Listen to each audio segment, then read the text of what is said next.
Mari bersama kita berdoa. Tuhan, terima kasih atas kesempatan di mana kami sekali lagi boleh diizinkan untuk mendengarkan kebenaran firman-Mu. Tuhan, biarlah kiranya Tuhan boleh menolong hati setiap kami supaya kami boleh menangkap kebenaran firman dengan baik, dan biarlah kebenaran firman ini boleh bertumbuh di dalam hati kami dan menjadi pedoman bagi hidup kami. Tolong hamba-Mu yang lemah dan terbatas ya Tuhan, supaya kelemahannya tidak mendistorsi pesan yang ingin Tuhan sampaikan kepada jemaat-Mu di tempat ini. Terima kasih ya Bapa, kami menyerahkan waktu ke depan ke dalam tangan-Mu, di dalam nama Yesus kami berdoa, amin. Silakan duduk, jemaat yang terkasih dalam Tuhan. Shalom. Sungguh senang ya hari ini sekali lagi saya boleh diberikan kesempatan untuk memberitakan firman Tuhan, saudara.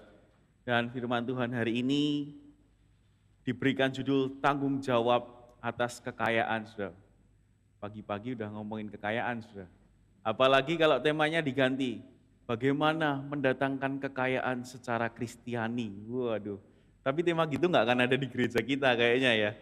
Dan hari ini kita akan membahas tentang sebuah tema dari kitab Yakobus pasal yang kelima ayat yang pertama sampai ayat ke-6.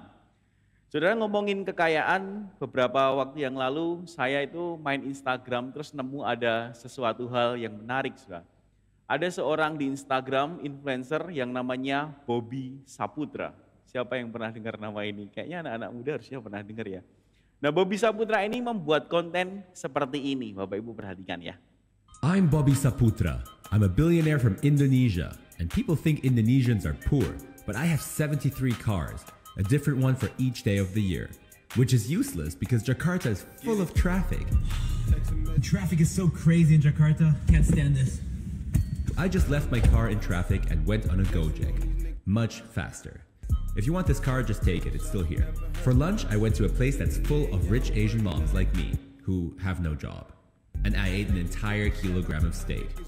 Then I met my life coach for a quick session. So remember, Bobby, there's more things in life than being just rich and handsome. Like what? So I hope that people know that Indonesia is more than they think. Being a billionaire in Indonesia is hard. 70 million China point. Sekali lagi ya saudara, video yang lain ya. I am Bobby, and this is my life as a single 30-year-old billionaire in Indonesia. I live by myself in my 9-bedroom villa in Jakarta, which means I can wake up and have ice cream for breakfast. No one can stop me. I don't believe in wearing the same clothing twice. That goes for my custom bags, custom suits, and also for jewelry. I just give them away afterwards. Dad! Thank you so much. You're the best. He never listens to me, but at least he buys me stuff. Normal people go on Tinder. I just find the girls I like on billboards and arrange for them to go on a date with me. Money can buy everything. Yes, even love. We went to the gala, but we fell asleep right there. Being rich is very exhausting, but you wouldn't understand, so life is hard. 99 China points. Saudara yang terkasih di dalam Tuhan, melihat dua video tadi, apa yang ada di dalam benak saudara? Pasti sebel ya, mayoritas kita sebel dan akan berkata, sombong amat nih orang. Ya, jadi Bobby ini memang memamerkan kemewahan gitu ya di media sosial. Dia berkata bahwa saya punya 73 mobil mewah gitu, tapi saya nyetir macet, jadi saya tinggal mobilnya. Siapa yang mau ambil aja. Kalau dia punya perhiasan habis dipakai, dibuang sudah, dikasih ke orang lain dan lain sebagainya. Bahkan di statement yang terakhir dia berkata bahwa yes, money can buy everything, even love, saudara. Uang itu bisa membeli segalanya, bahkan cinta, saudara. Nah, hal seperti ini disebut flexing, saudara. Flexing adalah tindakan seseorang memamerkan kekayaan, kehebatan, dan pencapaian-pencapaian seseorang di depan orang lain. Saudara, di dalam kondisi pasca pandemi, di mana ekonomi susah, semuanya serba sulit, saudara. Ketika ada orang yang memamerkan harta kekayaan, biasanya akan langsung diserbu oleh netizen, saudara. Pakai J ya, yang benar pakai J. Netizen dikata-katain, kamu sombong sekali dan lain sebagainya. Biasanya akan seperti itu. Tetapi Bobby ini berbeda, saudara. Ketika dia flexing, memamerkan harta kekayaannya, dia itu nggak dibenci orang. Justru dia itu malah disukai banyak orang. Saya salah satu yang suka, saudara. Nah pertanyaannya, kenapa kok Bobby ini bisa disukai banyak orang, padahal dia pamer kemewahan? Jawabannya adalah satu, saudara. Karena itu bohong-bohongan, saudara. Dia bukanlah orang yang terkaya di Indonesia. Dia bukan seorang bilioner, saudara. Dia adalah orang biasa yang memang dikaruniai Tuhan dengan good looking, begitu. Tapi dia sendiri memang orang biasa, dan dia bilang di dalam salah satu podcast, sebenarnya saya cuma menciptakan karakter Bobby itu hanya untuk komedi saja. Jadi dia memparodikan gaya hidup orang-orang kaya yang sombong, saudara. Tentu saja saya percaya bahwa orang-orang kaya tidak semuanya sombong. Saya percaya lebih banyak orang-orang kaya yang low profile, yang membantu orang lain. Kenapa, saudara? Karena di zaman modern ini kita tahu bahwa orang sudah lebih menghargai kemanusiaan. Orang lebih tahu arti apa itu hak asasi manusia dan lain sebagainya. Tetapi saudara, di dalam konteks perjanjian baru, orang-orang kayanya itu tidak demikian, saudara. Mayoritas mereka adalah orang kaya yang kejam dan menindas orang miskin, saudara. Terbalik, saudara. Kalau sekarang itu banyak yang baik, zaman dahulu lebih banyak yang tidak baik. Contohnya akan kita temukan di dalam Yakobus pasal yang ke-5 ayat 1 sampai yang ke-6. Mari kita baca bersama-sama, saudara. Saya akan membacakan dari LAI, terjemahan baru yang kedua, Bapak Ibu bisa memperhatikannya. Yakobus pasal yang ke-5 ayat yang pertama sampai ayat yang ke-6. Jadi sekarang kamu orang-orang kaya, menangislah dan merataplah atas kemalangan yang akan menimpa kamu. Kekayaanmu sudah busuk dan pakaianmu telah dimakan ngengat.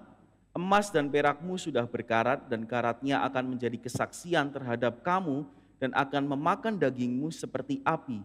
Kamu telah mengumpulkan harta pada hari-hari terakhir. Sesungguhnya upah yang kamu tahan dari buruh yang telah menuai hasil ladangmu berteriak terhadap kamu, dan keluhan mereka yang menyabit panenmu sampai ke telinga Tuhan semesta alam. Kamu telah hidup dalam kemewahan dan berfoya-foya di bumi. Kamu telah memuaskan hatimu menjelang hari penyembelihan. Kamu telah menghukum bahkan telah membunuh orang benar, sedangkan ia tidak dapat melawan kamu. Saudara yang terkasih di dalam Tuhan, kalau kita melihat memang konteks masa itu, di mana masih ada peperangan, di mana masih ada perbudakan, kemanusiaan itu agaknya kurang dihargai. Dan itulah yang terjadi di dalam konteks budaya Romawi pada waktu itu, di mana banyak orang kaya itu melakukan sikap yang opresif atau sikap yang menindas orang-orang yang miskin, saudara yang terkasih di dalam Tuhan. Makanya ketika gereja mula-mula itu komunitasnya terbentuk, banyak banget orang itu yang suka sama orang-orang Kristen awal. Kenapa? Karena mereka dikenal baik, mereka itu dikenal murah hati. Bahkan kalau kita membaca kisah para rasul 2 ayat 45, di sana dikatakan bahwa ada banyak orang yang menjual harta miliknya, lalu kemudian membagi-bagikannya kepada saudaranya. Artinya mereka itu rela kehilangan harta untuk hidup sebagai jemaat yang bertumbuh di dalam Tuhan. Mereka jual loh hartanya, lalu hidup berkelompok untuk bertumbuh di dalam Tuhan. Nah, melihat hal ini yang menjadi pertanyaan bagi kita adalah, apakah kita itu harus hidup seperti jemaat yang mula-mula? Apakah sebagai gereja Tuhan kita harus menjual seluruh harta kita, lalu membagi-bagikannya satu dengan yang lain, dan hidup bertumbuh bersama? Atau apakah kita sebagai orang Kristen tidak boleh memiliki harta? Karena kita melihat contoh di perjanjian baru, orang yang punya harta aja dijual, saudara, untuk gereja. Nah, saudaraku yang terkasih di dalam Tuhan, jika itu adalah pertanyaannya, maka dengan tegas jawabannya adalah tidak, saudara. Pada awal kekristenan, mereka memiliki konteks hidupannya sendiri yang tentu saja berbeda dari masa kini. Saudaraku yang terkasih di dalam Tuhan, mayoritas orang Kristen pada waktu itu memang hidup di garis kemiskinan. Sehingga mau tidak mau mereka harus saling tolong-menolong satu dengan yang lain, saudara yang terkasih dalam Tuhan. Mereka menyatakan kepeduliannya dengan menjual hartanya supaya temannya bisa hidup, itu yang terjadi.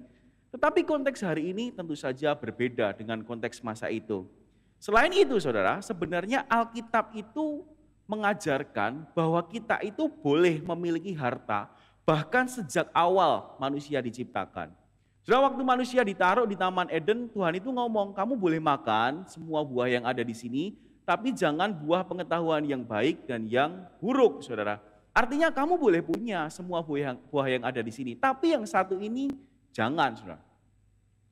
Lanjut lagi di dalam kitab Keluaran, di dalam 10 hukum moral yang sering kali kita baca, hukum ke-10 berkata, jangan mengingini milik sesamamu. Itu artinya kita boleh mengingini sesuatu yang menjadi milik kita.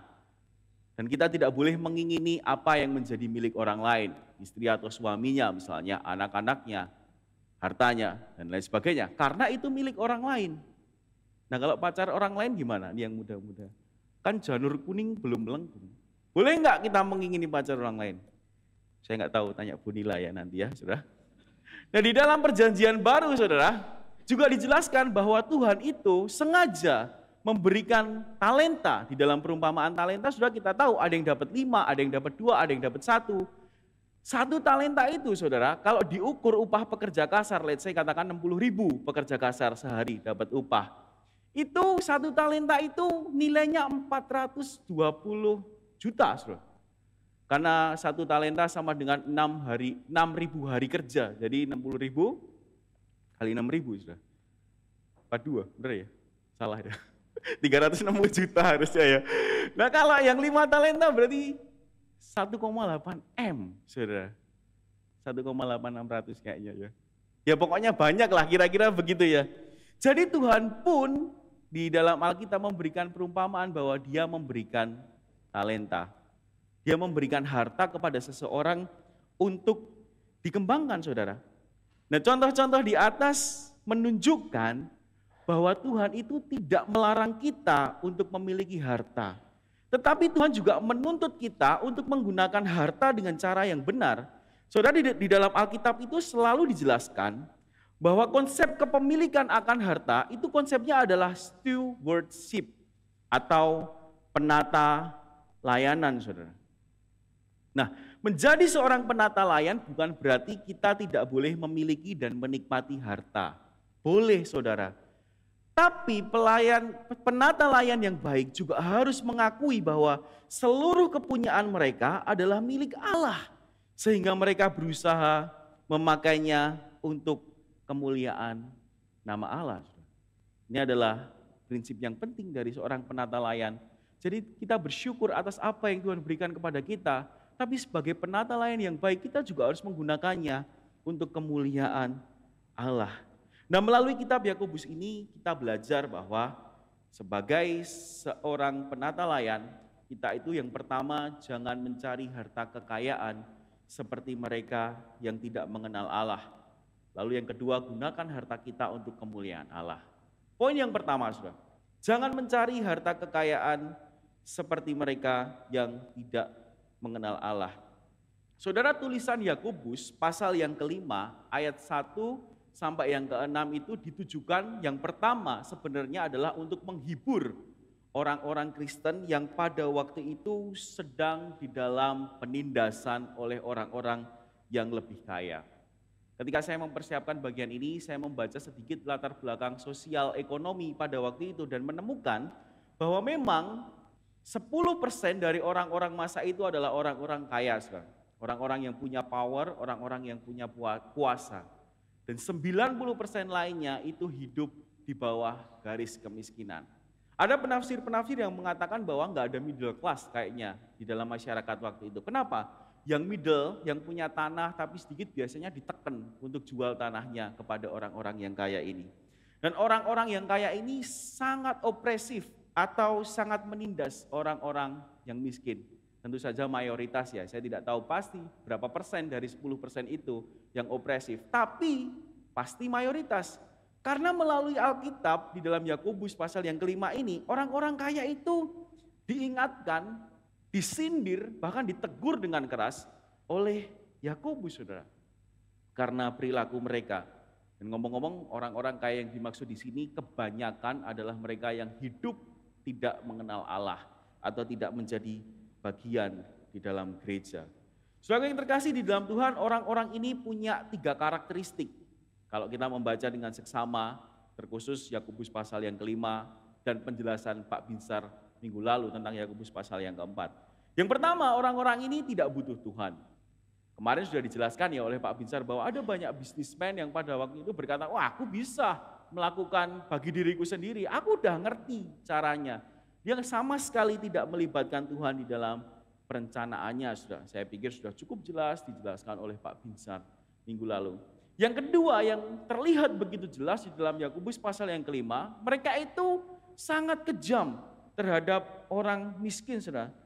Kalau kita membaca di ayat yang keempat, di sana dikatakan upah yang kamu tahan dari buruh telah menuai yang telah menuai hasil tanahmu berteriak terhadap kamu. Jadi mereka itu sengaja menahan upah buruh yang sudah bekerja, saudara. Masalahnya mereka menahan itu bukan karena nggak bisa bayar, saudara. Kalau di dalam Alkitab bahasa Inggris dijelaskan bahwa mereka itu kept back by fraud. Artinya mereka itu sengaja nipu orang-orang yang sudah bekerja ini, upahnya nggak diberikan, supaya upah mereka itu bisa diambil untuk kepentingan si kaya ini. Memang itu yang terjadi, saudara. Dan di ayat yang ke-6 dikatakan bahwa mereka itu menghukum bahkan membunuh orang-orang benar. Padahal orang-orang benar kita tahu pasti lemah, tidak bisa melawan orang-orang kaya ini. Dan yang ketiga, saudara, mereka itu hidup berfoya-foya di dalam amoralitas. Saudara, konteks masyarakat pada waktu itu selalu mengidentikan hidup dalam kemewahan dan hidup dalam foya-foya itu dengan hal-hal yang kaitannya dengan moralitas. Mereka membuang-buang hartanya untuk melakukan dosa. Dan inilah cerminan orang-orang yang hidup tetapi tidak memiliki rasa takut akan Tuhan. Bagaimana kita sebagai orang percaya, saudara? Tentu saja saya sudah berkata bahwa Tuhan bukan ingin kita menjual seluruh harta kita dan lain sebagainya, tetapi Tuhan menginginkan kita untuk memiliki hidup yang 180% terbalik dari orang-orang kaya ini. Kalau orang-orang kaya ini berjalan di arah yang salah, maka kita harus berjalan ke arah yang benar, hidup sesuai dengan apa yang Tuhan inginkan. Karena sikap Tuhan terhadap orang-orang kaya itu tidak selalu menegur, saudara, tidak selalu menasihati, saudara. Tapi ada kalanya Tuhan juga memuji. Misalnya Sakeus kaya enggak? Ya kalau menurut konteks zaman itu Sakeus itu kaya. Tetapi dia dipuji oleh Tuhan, dia tidak ditegur atau dihardik oleh Tuhan.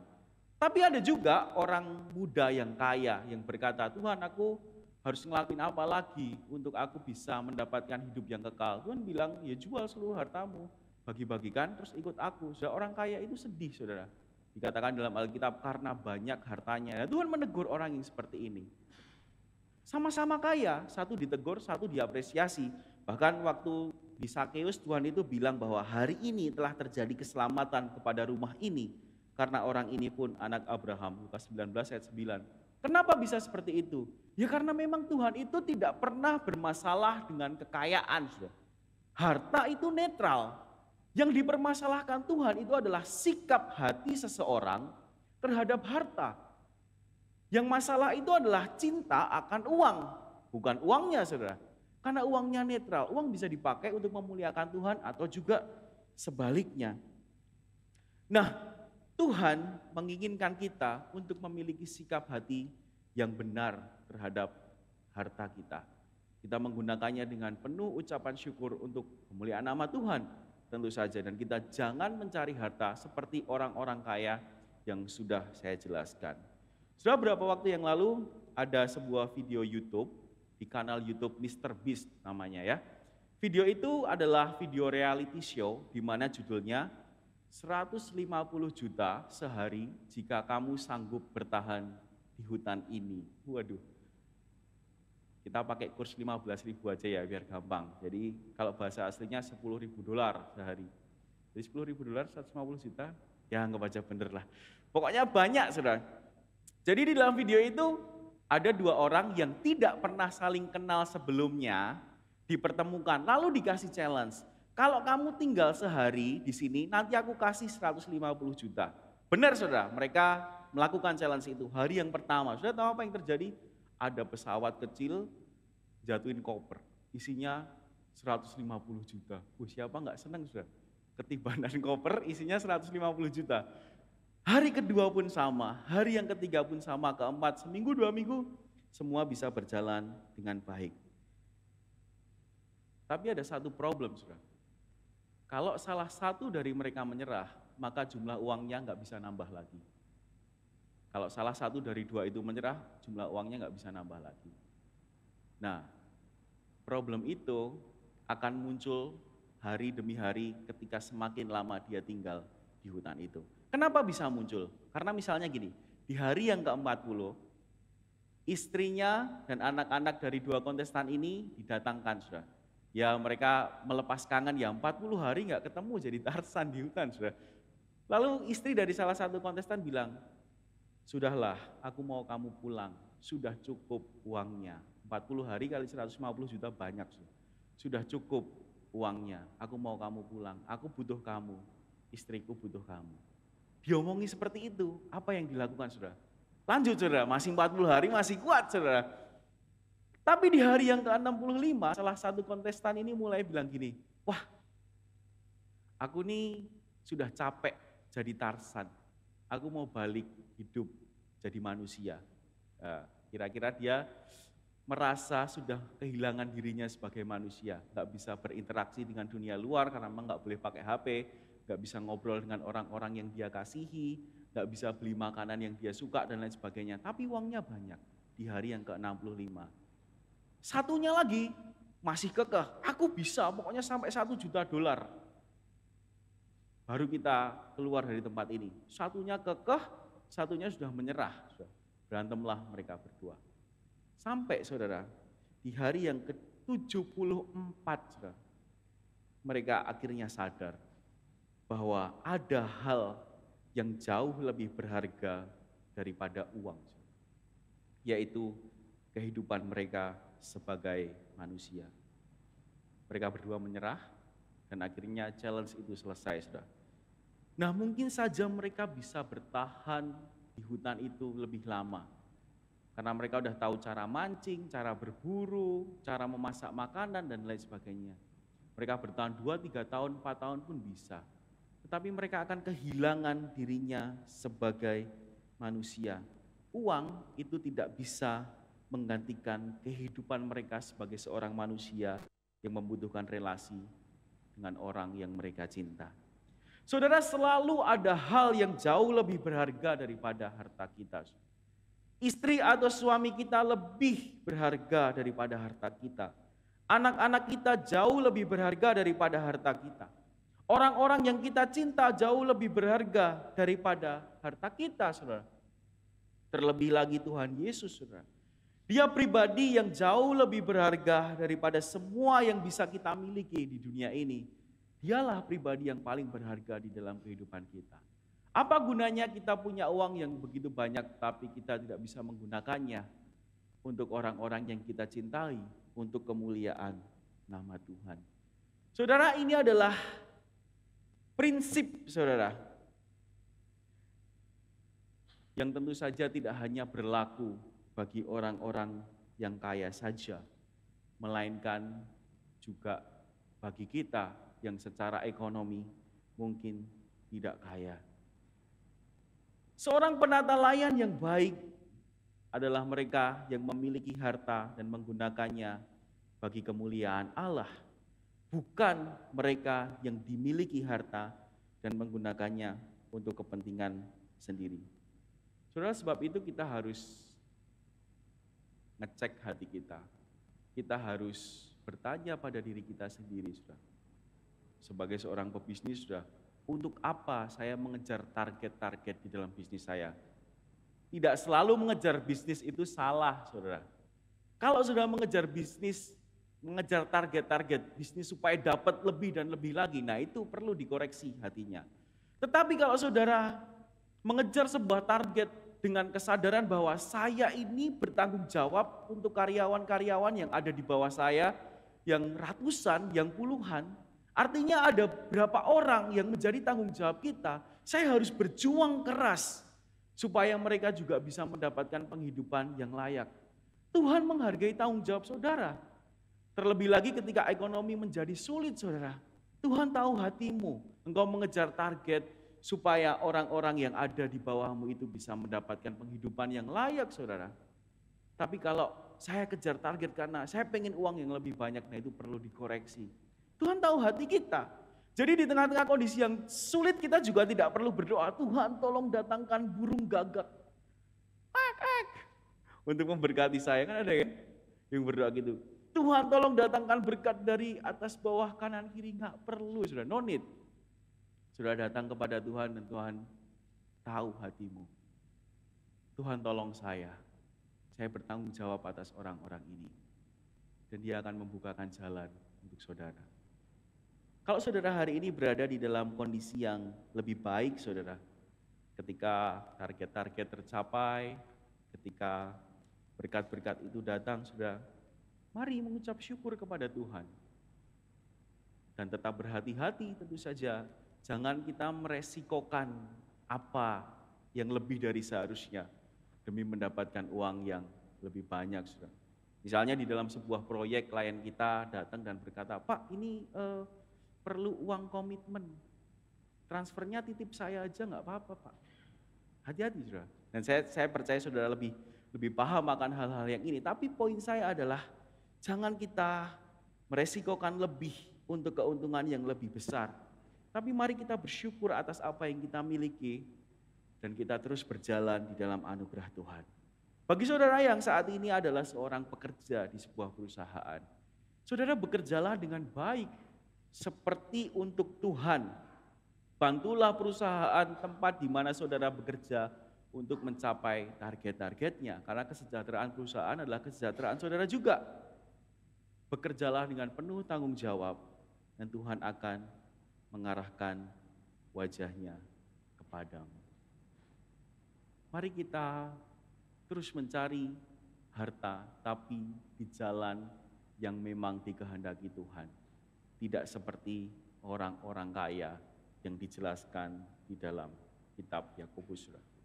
Yang kedua, saudara, mari kita memakai harta kita untuk kemuliaan Tuhan, saudara. Saudara, memang tidak dijelaskan secara eksplisit bagian ini di dalam Yakobus pasal yang kelima ayat 1-6. Tapi saudara, saya percaya di dalam bagian Alkitab yang lain, prinsip ini ditekankan dengan begitu tegas, saudara. Seperti yang sudah saya sampaikan bahwa Tuhan itu tidak menentang kepemilikan kita akan harta. Tuhan itu menguji sikap hati kita. Misalnya di dalam Lukas pasal yang ke-12 ayat 13 sampai ayat yang ke-21 tentang orang kaya yang bodoh, saudara. Orang kaya ini berkata, wah gandumku banyak, lumbungku gak cukup, gandum-gandumku udah tidak masuk. Oleh sebab itu aku harus membuat lumbung yang lebih besar. Jadi dia mencari harta dan mengumpulkannya dengan begitu rupa, saudara. Tapi Tuhan berkata apa? Hai engkau orang yang bodoh, malam hari ini juga jiwamu akan diambil daripadamu. Dan Yesus melanjutkan perkataannya dengan berkata demikian. Demikianlah jadinya orang yang mengumpulkan harta bagi dirinya sendiri, tetapi tidak kaya di hadapan Allah. Apa maksudnya tidak kaya di hadapan Allah? Seorang penafsir berkata seorang penafsir bernama Darrell Block berkata demikian. Bagian ini maksudnya perumpamaan yang tadi saya sampaikan, mengajarkan kepada kita untuk memiliki prioritas yang benar tentang harta kita. Kita adalah penata layan, saudara. Sebab itu jangan menumpuk harta secara egois bagi diri kita sendiri, melainkan gunakan juga untuk memberkati sekitar kita. Tuhan tidak berkata bahwa orang yang memiliki harta itu jahat. Tetapi pengejaran yang egois terhadap harta adalah sia-sia. Tuhan tidak menentang orang kaya. Tuhan tidak berkata orang yang berharta itu jahat. Tuhan menguji sikap hati kita semua, saudara. Dan hari ini sebagai seorang percaya, kita kembali disadarkan bahwa kita ini hanya penata layan akan harta yang Tuhan sudah percayakan kepada kita. Oleh sebab itu sebagai penata layan yang baik, kita harus belajar untuk menggunakan harta kita untuk kemuliaan nama Tuhan. untuk agenda-agenda yang memang Tuhan taruh di dalam kehidupan kita. Tidak berarti kita tidak boleh menikmati berkat yang Tuhan berikan kepada kita. Tentu saja boleh kita menikmatinya. Tetapi jangan sampai berkat-berkat yang ada di dalam diri kita itu justru menjadi penguasa atas hidup kita. Saudara, di luaran sana banyak orang yang mencari harta dengan begitu rupa seperti perumpamaan yang ada di video ini. The baboons always have a secret supply of water, Perumpamaan tentang and they're not going to tell bagaimana anybody orang where it is. Afrika itu menangkap And when a monyet. Saudara. Mahalahari ventures into the deep Kalahari on a hunting trip, he has to Jadi follow kalau them, orang-orang because Afrika unlike mau the menangkap bushmen, monyet, he doesn't mereka know tuh how nggak to make pakai liquids jebakan from a yang root. But he has his own advance. way of finding Mereka out where cuma the water membuat is. lubang di kayak First, he kayu laborious, atau he drills a tumpukan hole pasir in a keras giant atau ant batu when he's begitu. sure a baboon is watching him, because he knows baboons are incurably inquisitive. Lalu Next, he puts some memberi wild melon makanan seeds into the kesukaan hole monyet di and situ, works them saudara. in so that they drop into a hollow.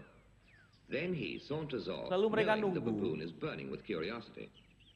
Dan monyet itu bertanya-tanya, ada apa ya di dalam situ? The baboon doesn't trust that human being at all, Nah, so monyetnya he plays penasaran, it cool. saudara. But he's dying to know what gives in that confounded hole. Lalu monyetnya mendekati lubang itu, Finally, Mr. Inquisitive can't take it any longer. He's got to know what's in there.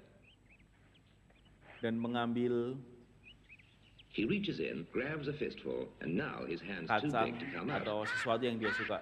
Nah masalahnya setelah ngambil nggak bisa keluar tangannya. If he Kenapa? had the chance Karena to drop the tangannya seed, he could freeze menggenggam, his hand. saudara.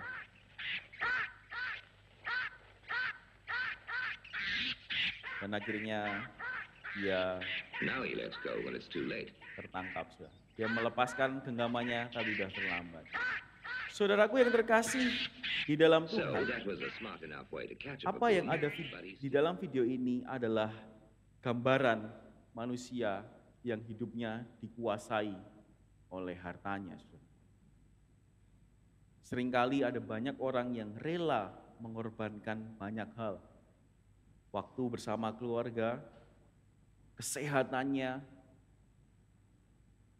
orang-orang yang dia kasihi bahkan untuk mencari harta. Dan bahkan banyak orang yang rela mengorbankan dirinya sendiri untuk harta kekayaan. So, orang-orang seperti ini adalah orang-orang yang dikuasai oleh harta. Kita sebagai orang percaya, kita memang memiliki harta, tetapi kita tidak boleh dikuasai olehnya. Kita harus menggunakan harta kita untuk kemuliaan nama Tuhan. Kalau ada misalnya orang-orang yang membutuhkan uluran tangan kita dan kita mampu menolongnya, ulurkanlah tangan saudara untuk meringankan beban orang tersebut. Kalau misalnya kita melihat ada misionaris-misionaris di luar sana yang bekerja di garis depan untuk memberitakan Injil, sudah bantulah mereka lewat bidang misi, saudara. Malah promosi ya. Saudara. Kalau gereja saudara membutuhkan saudara, ulurkanlah tangan demi pekerjaan Tuhan melalui tempat ini, saudara. Kalau negara saudara membutuhkan saudara, mari kita berpartisipasi untuk terus mengusahakan kesejahteraan bagi bangsa kita juga. Saudara yang terkasih di dalam Tuhan, itu adalah contoh-contoh sederhana bagaimana kita menggunakan harta kita untuk memuliakan Tuhan. Mari saudara, kita terus-menerus menjadi penata layan yang baik dan yang setia di hadapan Tuhan. Kiranya Tuhan Yesus senantiasa menolong kita dan terus mengkalibrasi hati kita sehingga kita terus berjalan di jalan yang dikehendaki Tuhan. Dan marilah kita menjadi saksi Kristus di tengah-tengah dunia ini melalui harta yang Tuhan percayakan kepada kita. Amin. Mari kita berdoa.